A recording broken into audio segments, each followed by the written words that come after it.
Le jour où l'empathe se réveille vraiment, le narcissique perd quelque chose qu'il ne récupérera jamais.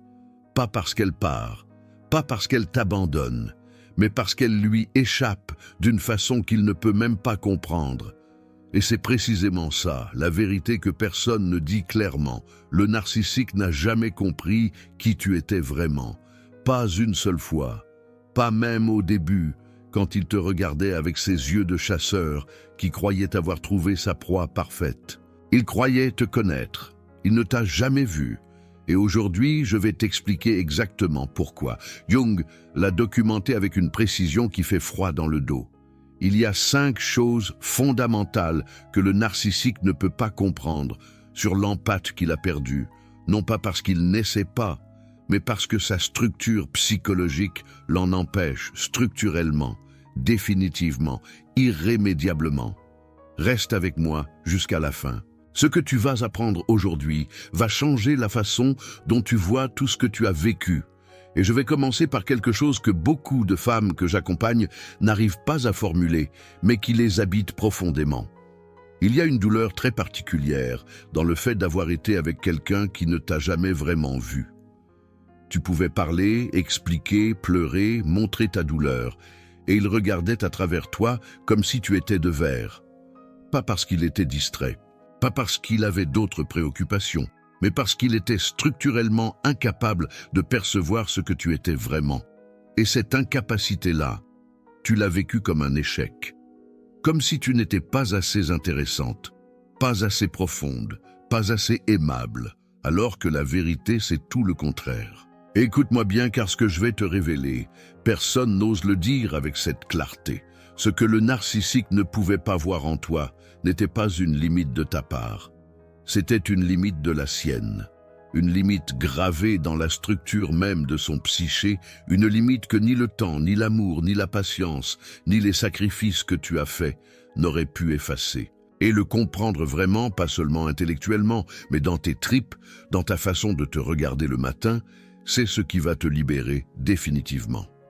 Mais avant d'aller vers ces 5 vérités, je veux que tu comprennes quelque chose sur la façon dont Jung décrivait le narcissique, parce que ça va tout changer dans ta façon d'interpréter ce que tu as vécu. Jung ne parlait pas du narcissisme comme d'une simple mauvaise personnalité. Il l'analysait comme un blocage fondamental du processus d'individuation. L'individuation, tu t'en souviens peut-être, c'est ce voyage intérieur vers la connaissance de soi, l'intégration de l'ombre, la rencontre avec le soi profond. Le narcissique est bloqué avant même le début de ce voyage. Pourquoi? Parce que ce voyage exige une chose que le narcissique ne peut pas faire: regarder à l'intérieur. Accepter de voir ses propres failles, ses propres peurs, ses propres besoins. Et pour le narcissique, ce regard intérieur est si menaçant qu'il a construit une forteresse entière pour ne jamais avoir à le faire. Cette forteresse, c'est la grandiosité. C'est le masque. C'est la persona, comme l'appelait Jung. Un masque si bien construit, si soigneusement entretenu, que même lui finit par confondre le masque avec le visage. Et toi, tu as vécu des mois, des années peut-être, à essayer de voir le visage derrière le masque, à croire qu'il y avait quelqu'un là-dedans qui était capable d'amour, de profondeur, de réciprocité. Cette recherche-là, c'était ton humanité qui parlait. Ton incapacité à croire qu'un être humain pouvait être aussi creux que ce qu'il te montrait parfois. Et cette humanité-là, aussi douloureuse qu'elle t'ait été, c'est exactement ce qu'il ne comprendra jamais. Alors voici la première chose que le narcissique ne comprendra jamais sur l'empathe qu'il a perdue. Il ne comprendra jamais la profondeur de ta vie intérieure. Jung avait une formule que j'aime citer: qui regarde à l'extérieur rêve, qui regarde à l'intérieur se réveille. Le narcissique, par définition, ne regarde qu'à l'extérieur. Son monde entier est organisé autour des perceptions des autres. Comment il apparaît, comment il est perçu, quel effet il produit. Sa grandiosité, son charme, ses performances sociales, tout ça est tourné vers le dehors, vers le regard des autres, vers ce que Jung appelait la persona, le masque social. Pour le narcissique, il n'y a que le masque. Il n'y a pas de visage derrière. Et toi, tu es l'exact opposé. Tu as une vie intérieure d'une richesse que lui ne peut pas imaginer. Tu ressens des émotions dans leurs nuances, dans leur complexité, dans leurs contradictions. Tu peux tenir simultanément de la tendresse et de la colère, de l'amour et du chagrin, de l'espoir et de la peur. Tu te poses des questions sur toi-même, sur tes choix, sur le sens de ce que tu vis. Tu te remets en question, tu veux grandir, tu veux comprendre. Et cette vie intérieure-là, pour le narcissique, elle est littéralement invisible. Pas parce qu'il fait semblant de ne pas la voir, parce qu'il n'a pas les outils psychiques pour l'apercevoir. Il n'a jamais développé ce muscle-là, le muscle de l'introspection, le muscle du regard intérieur, du calme. Car ce que je vais te dire maintenant sur la deuxième chose qu'il ne comprend pas est encore plus révélateur. La deuxième chose que le narcissique ne comprendra jamais, c'est ta capacité à aimer sans condition de retour. Pour lui, l'amour est une transaction. Je te donne quelque chose. Tu me donnes quelque chose en échange. Le love bombing qu'il t'a fait au début, ce n'était pas de l'amour, c'était un investissement. Il t'a bombardé d'attention, de séduction, de compliments, parce qu'il attendait quelque chose en retour. Il attendait ton admiration, ta dévotion, ton énergie. Ce que la psychologie appelle le supply narcissique. Et quand tu as commencé à avoir des besoins propres, des limites, des moments de tristesse ou de doute, il a commencé à se désintéresser parce que tu n'étais plus un investissement rentable. Mais toi, ta façon d'aimer était fondamentalement différente. Tu aimais sans tenir les comptes. Tu donnais sans calculer ce que tu recevrais en retour. Tu restais même quand c'était douloureux, non pas parce que tu étais faible, mais parce que pour toi, l'amour incluait la traversée des moments difficiles. Et cette façon d'aimer, il ne peut pas la comprendre, parce qu'il ne l'a jamais expérimenté lui-même. Jamais quelqu'un ne l'a aimé pour lui seul. Ou si quelqu'un l'a fait, il n'a pas pu le recevoir. Parce que l'amour authentique le terrifie. L'amour authentique exige une réciprocité, une vulnérabilité, une présence à l'autre, qu'il n'est pas capable de donner. En 15 ans de pratique clinique avec des survivantes de violences narcissiques, j'ai entendu des centaines de femmes me dire « Je comprends intellectuellement qu'il ne peut pas aimer. Mais je ne comprends pas comment quelqu'un peut regarder autant de tendresse et ne rien ressentir. » Et ma réponse, toujours la même, est celle-ci. Ce n'est pas qu'il ne ressent rien, c'est qu'il ne peut pas tolérer ce qu'il ressent. La tendresse lui rappelle qu'il a besoin de quelqu'un. Et avoir besoin de quelqu'un, pour le narcissique, c'est une menace existentielle. Retiens ce que je viens de dire sur la peur de la vulnérabilité, parce que la troisième chose va l'expliquer d'une façon que tu n'avais peut-être pas vue. Je veux m'arrêter un instant ici, parce que je sais exactement ce que tu ressens en lisant ceci. J'ai ressenti la même chose, cette tristesse étrange, ce mélange de soulagement et de deuil qui vient quand on comprend enfin que quelqu'un qu'on a aimé n'a jamais été capable de recevoir cet amour, pas parce qu'il ne le méritait pas, mais parce qu'il ne pouvait pas l'accueillir sans le détruire. C'est une douleur particulière, cette douleur-là. Elle n'a pas la même texture que la douleur ordinaire d'une rupture. C'est le deuil de quelque chose qui n'a jamais vraiment existé. Le deuil de la relation que tu croyais avoir et que tu n'as jamais eue. Et je veux que tu saches que ce deuil-là est légitime. Il est réel. Et il mérite d'être pleuré avant d'être dépassé. La troisième chose que le narcissique ne comprendra jamais sur toi, c'est la source de ta force. Pendant toute la relation, il a cru que ta force venait de lui. Il croyait que tu étais forte parce qu'il te valorisait, et que quand il te dévalorisait, tu devenais faible. C'est pour ça que le cycle de dévaluation fonctionnait si bien sur toi au début. Il te montait sur un piédestal, tu te sentais vue, reconnue, précieuse. Il te rabaissait, tu t'effondrais, tu cherchais à regagner son approbation. Ce cycle, il l'utilisait comme un outil de contrôle. Et il croyait sincèrement que ce contrôle était la preuve que ta valeur dépendait de lui. Mais Jung avait identifié quelque chose que le narcissique ne verra jamais. Le vrai pouvoir de l'empathe ne vient pas du regard de l'autre. Il vient de ce que Jung appelait la connexion au soi profond. Cette partie de toi qui sait, même quand tout le reste est en chaos. Cette partie qui ressent la vérité d'une situation avant que ton esprit rationnel puisse l'articuler. Cette intuition, cette résonance émotionnelle avec les autres et avec toi-même, c'est une forme d'intelligence que le narcissique ne possède pas et ne possédera jamais. Et c'est précisément pour ça que tu le terrifies quand tu guéris, parce que tu retrouves cette connexion et lui réalise, sans pouvoir nommer ce qu'il ressent, qu'il n'a jamais eu de prise sur ce qui fait vraiment ta valeur. Il n'a jamais pu l'atteindre.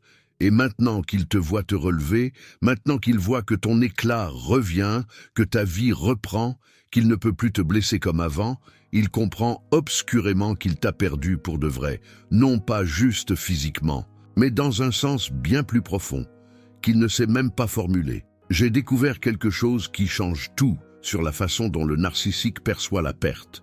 Mais avant de te le dire, il faut que tu comprennes la quatrième chose qu'il ne comprendra jamais sur toi.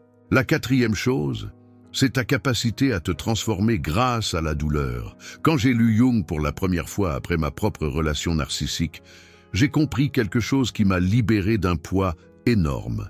Jung voyait la douleur non pas comme une punition, non pas comme un signe que tu as mal fait quelque chose, mais comme un signal que quelque chose de fondamental demande à être intégré, compris, transformé. Et cette vision de la douleur comme catalyseur de croissance, le narcissique ne peut pas y accéder. Pour lui, la douleur est une honte, une preuve de faiblesse, quelque chose à fuir, à nier, à projeter sur les autres. C'est pour ça que quand tu souffrais dans la relation, il ne pouvait pas rester avec ta douleur. Il la minimisait, il la retournait contre toi. Il te disait que tu dramatisais, que tu étais trop sensible, que c'était ta faute si tu souffrais. Parce que rester avec ta douleur aurait exigé qu'il reste avec la sienne propre. Et ça, il ne peut pas le faire. Mais toi, tu as cette capacité rare et précieuse. Tu peux souffrir et rester dans ta souffrance assez longtemps pour en extraire quelque chose, pour comprendre ce qu'elle te dit, pour changer quelque chose à la lumière de ce que tu as compris. C'est exactement le processus que les chercheurs en psychologie positive appellent la croissance post-traumatique. Et c'est exactement ce que Jung décrivait dans son concept d'individuation. La douleur qui, lorsqu'elle est traversée consciemment, ne te détruit pas mais te complète. Le narcissique ne comprendra jamais ça, parce qu'il ne traverse jamais rien. Il évite, il contourne, il projette, il fuit. Et pendant toutes ces années à fuir, il ne grandit pas.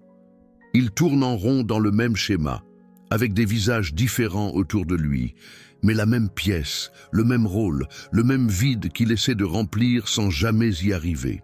J'ai une patiente que j'accompagne depuis 2 ans. Quand elle est arrivée dans mon cabinet, elle était convaincue qu'elle était incapable de s'en sortir, que la douleur de sa relation narcissique l'avait trop abîmée pour qu'elle puisse un jour se reconstruire vraiment.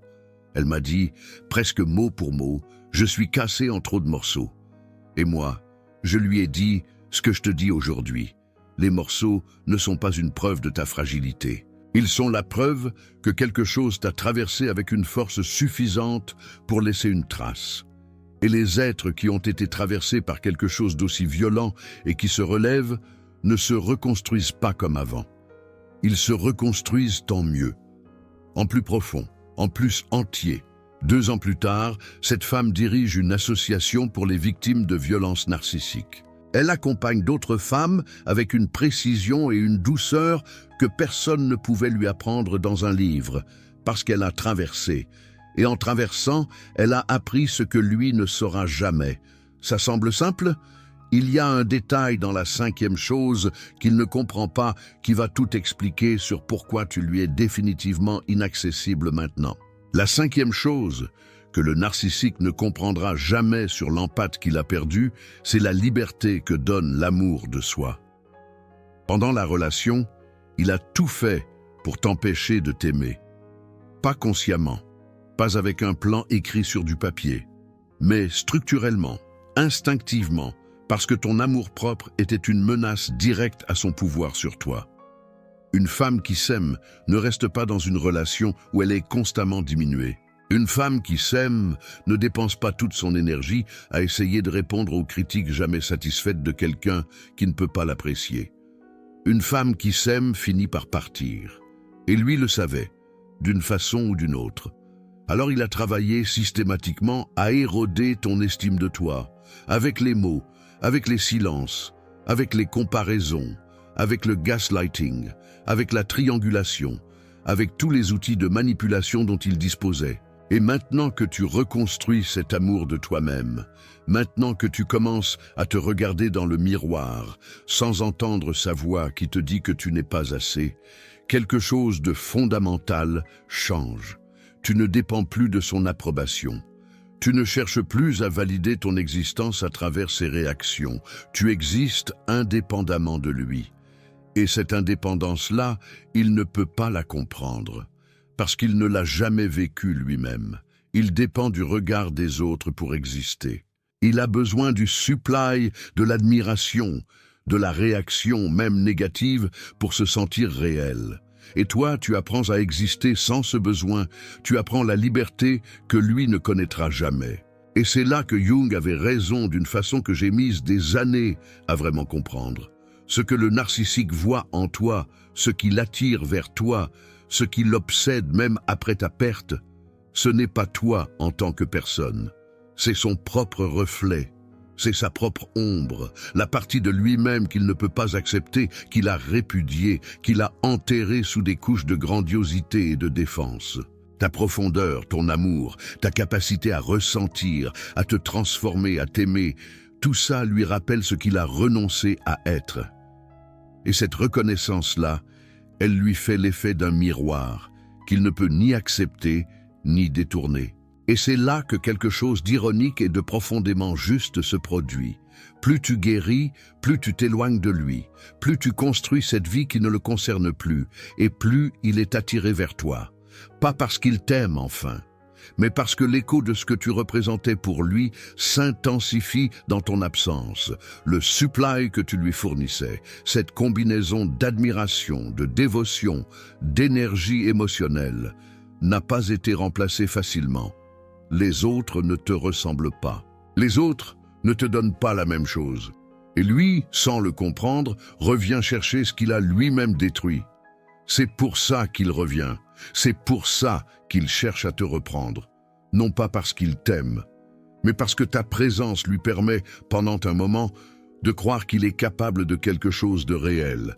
Et quand tu pars, quand tu guéris, quand tu lui deviens vraiment inaccessible, il perd cette illusion. Il perd le seul miroir qui lui renvoyait une image supportable de lui-même.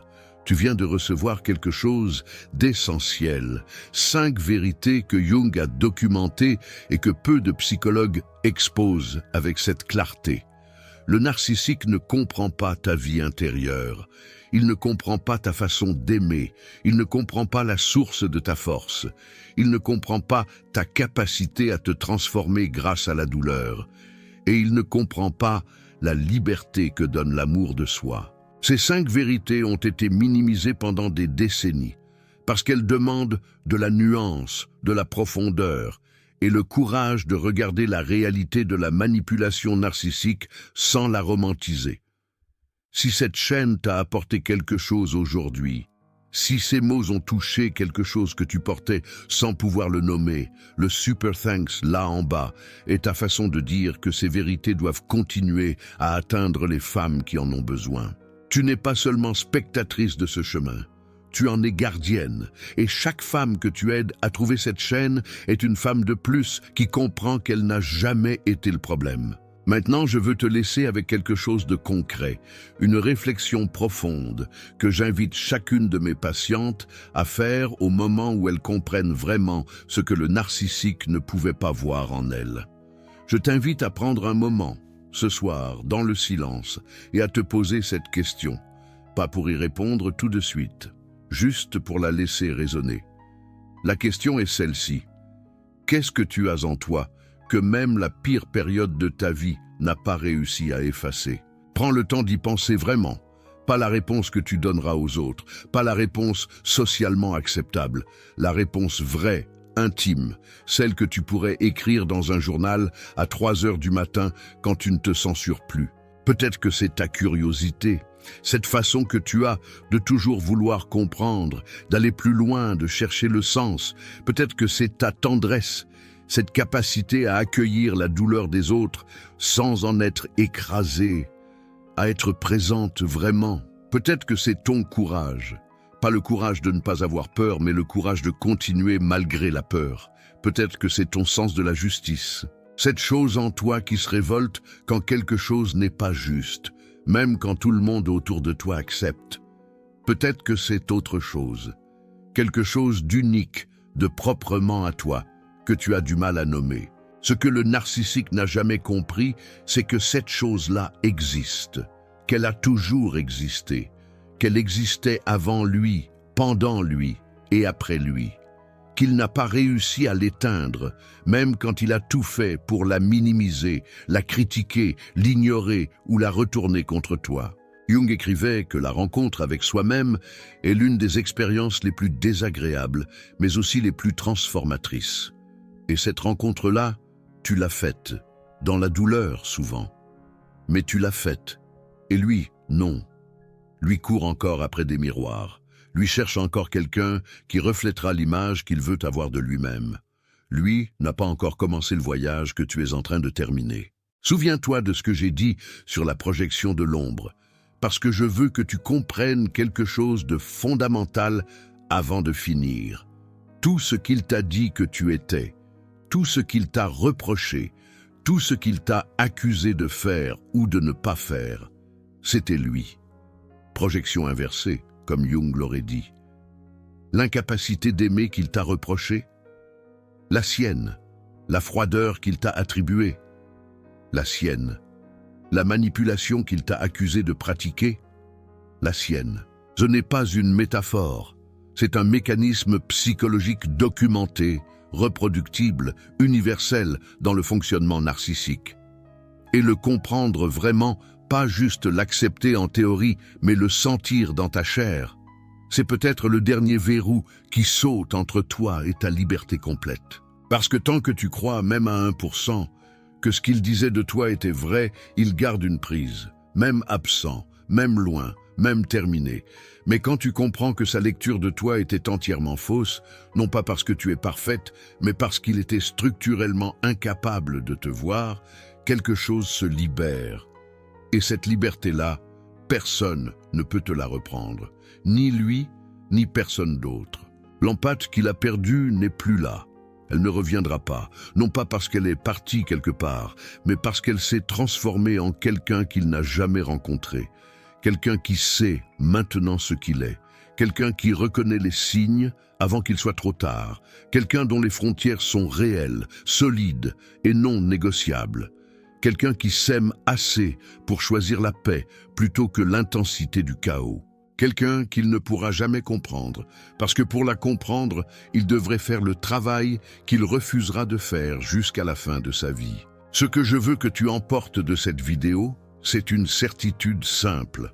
La profondeur que tu portes, ta façon d'aimer, ta force, ta capacité à te transformer et à t'aimer, tout ça existait avant lui. Tout ça existera après lui. Il n'en est pas l'auteur. Il n'en est pas le gardien. Et il ne pouvait pas les détruire, même quand il a tout essayé, parce que ce qui est fondamentalement toi résiste à ce qui est fondamentalement vide. Et si tu veux me dire ce que lui n'a jamais compris sur toi, je t'invite à le partager dans les commentaires. Pas pour lui, pour toi. Pour mettre des mots sur ce que tu portes depuis trop longtemps en silence, et pour que chaque femme qui lit ces commentaires sache qu'elle n'est pas seule. Écris dans les commentaires ce que tu aurais voulu qu'ils comprennent. Je lis chaque message, et je te vois tel que tu es vraiment.